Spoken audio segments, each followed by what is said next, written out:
And you use the phrase emotional dark age. Is that kind of at the workshop? Is that something that you meant by that? That we're living in an Oh emotional yeah, dark age? yes. Oh, well, from a higher perspective, let's just say that human beings have come here with the ultimate guidance system.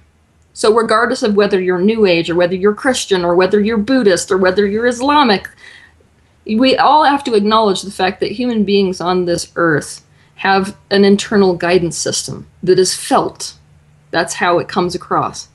And in our modern day society, the process of socialization basically makes us turn our eyes and ears and senses off to our feeling based body. So the child walks into a school, he's super nervous, and the teachers say, "Get it together, go sit in your chair." So he's got to suppress the emotion.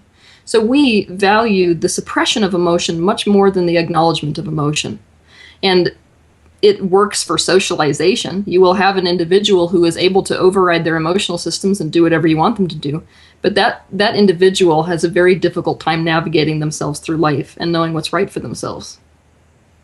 Yeah, and that was actually one of my bullet points. Was I loved how you touched on how or anxiety and nervousness are how they're tied to excitement, and how maybe because of socialization, and that's one of the things that we do at our retreats. So we try to help people. We use the phrase "lose your mind to connect to your hearts," to realize that being nervous or having anxiety is just also it's almost much more similar on a physical level to excitement than sometimes our minds lead us to believe. Yeah, we should talk about that for a minute because it's kind of interesting. So, emotions, if you look at emotions and the study of emotions, emotions basically have to do with two components, arousal and valence. So, arousal is all about the intensity of the emotion, and valence is all about whether it's pleasant or unpleasant. And that's really open to interpretation, as you can see. Hmm. So, what we're finding with emotion, and specifically with this concept of eustress versus distress, is that what the variable is the person's sense of control of their own reality surrounding whatever they're experiencing. So whether we think we're going towards something, okay, so let's start over. Okay, I want to make this really understandable. Yeah, I do. I want you to as well. I think this is extremely important for everyone listening. Okay. So when we look at the concept of anxiety, what we're looking at is something that we don't want to have happen. Whereas when we're looking at something like excitement, we're looking at something that we do want to have happen, right? Typically, yes, yes. But what determines whether we want to experience or don't want to experience it? Interpretation. One person would say, "Hell yeah, I want to go scuba diving. That's exciting." The next person would say, "Hell no, I don't want to go scuba diving. That's super making me nervous." Now, the two people would be feeling very similar emotional states within the body, but their interpretation of what's going on and what's going to happen is different, which is what makes it anxiety versus excitement. So this is a major window for those of us that are working with fear, is that if you change the interpretation of what's going on, then you change the context of the emotions. And when it comes to emotions, context is absolutely everything. That's why panic attacks kill people. It's because you have no context for it. Like if you were to get in a high-speed car crash, oh, it's obvious why I'm feeling this way, and I'm not feeling crazy that I'm feeling this way because it's understandable given the fact that I just got rear-ended. But if you're having that out of context, meaning you're sitting in a restaurant, there's nothing really physically going on, but you're still having that anxiety, that's when you start to spiral because the meaning changes. Now I must be crazy.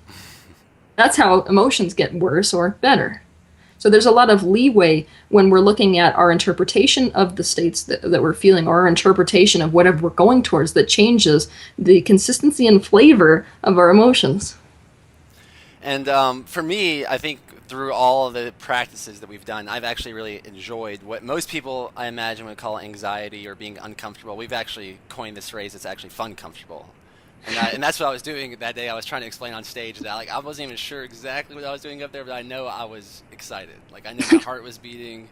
I knew I was like not thinking completely clearly. I was in that kind of that almost semi blackout phase, and I find a lot of that feels really good to me.